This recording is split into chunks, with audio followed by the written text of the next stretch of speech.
ಸೂಫಿ ಸಂತರು ಹಾಗೂ ಜ್ಞಾನಿಗಳು ಯಾವ ರೀತಿ ಇರುವರೆಂದರೆ, ಅವರು ದ್ರಾಕ್ಷಾರಸವನ್ನು ಕುಡಿಯದೆ ಆತ್ಮಾನುಭವದೊಳಗೆ ಇರುವರು.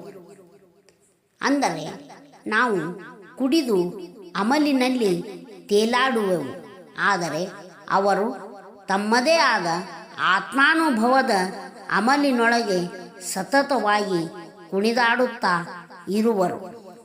ಹಾಗೂ ಯಾವ ರೀತಿ ತಾಯಿ ಮಗುವಿಗೆ ತನ್ನ ಹಾಲನ್ನು ಉಣಿಸುವಾಗ ಆಕೆಗೆ ಆಗುವ ಯಾತನೆ, ಹಾಗೆಯೇ ಸೂಫಿ ಸಂತರು ಆ ಆನಂದದ ಅಮಲಿನಲ್ಲಿ ಅನುಭವಿಸುವರು.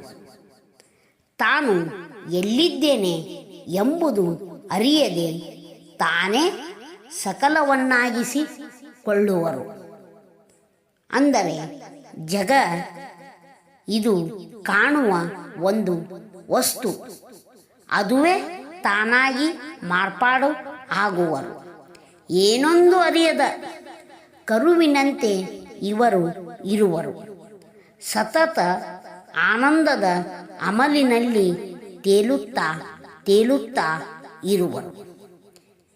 ಇವರಲ್ಲಿ ಅಮೃತದ ಝರಿಯೇ ಹರಿಯುತ್ತಿರುವಾಗ ಇವರಿಗೆ ಎಲ್ಲಿಯ ಹಸಿವು, ಎಲ್ಲಿಯ ನೀರಡಿಕೆಗಳ ಬಾಧಿಸುವುದು ಇಲ್ಲ. ಬೇಡದವನಿಗೆ ತನ್ನಿಂದ ತಾನೇ ಬಂದು ಒದಗುವುದು. ಯಾರೋ ಬಂದು ಉಣ್ಣಿಸಿ ಹೋಗುವರು. ಈತನಿಗೆ ಸಮಯವೆಂಬುದು ಇಲ್ಲವೇ ಇಲ್ಲ. ಈತನೇ ಸಮಯವಾಗಿರುವಾಗ. ಹೀಗೆ ಸೂಫಿ ಸಂತರು ತಮ್ಮನ್ನು ಆ ಅಮೋಘವಾದ ಅಗಾಧವಾದ ಶಕ್ತಿಯನ್ನು ಅವರು ಕಂಡುಕೊಂಡಿರುವರು.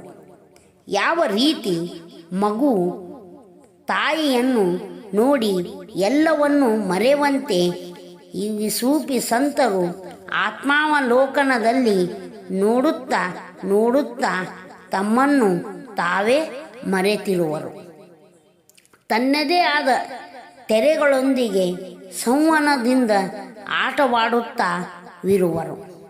ಮನ, ಬುದ್ಧಿ, ಚಿತ್ತ, ಅಹಂಕಾರಗಳನ್ನು ಚೆಂಡನ್ನಾಗಿ ಪರಿವರ್ತಿಸಿ ಒಮ್ಮೆ ಆಕಾಶಕ್ಕೆ ತೂರುವನು, ಒಮ್ಮೆ ಭೂಮಿಗೆ ಒಗೆಯುವನು.